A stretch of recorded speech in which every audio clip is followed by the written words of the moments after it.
Want him to chase you, but tired of confusing games and mind tricks? What if you could do it honestly and still be fully yourself?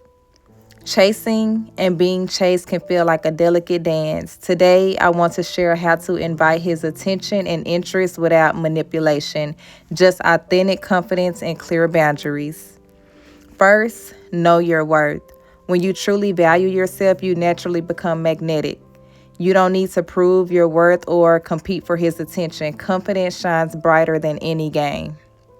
Next, you want to be clear about what you want.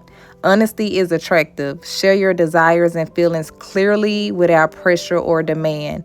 When he knows where you stand, it creates space for genuine pursuit. Next, focus on your life. The best way to get him to chase you is to live your fullest life. Engage in your passions, nurture your friendships, and grow your confidence. A fulfilled woman is irresistible. Lastly, let go of control. Trying to control how or when he chases you often backfires. Trust that if he's meant to be in your life, he'll show up, and if not, it's not your loss.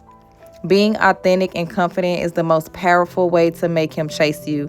No games needed. You deserve love that feels natural and easy. Subscribe for more feminine tips and Faceless Diaries.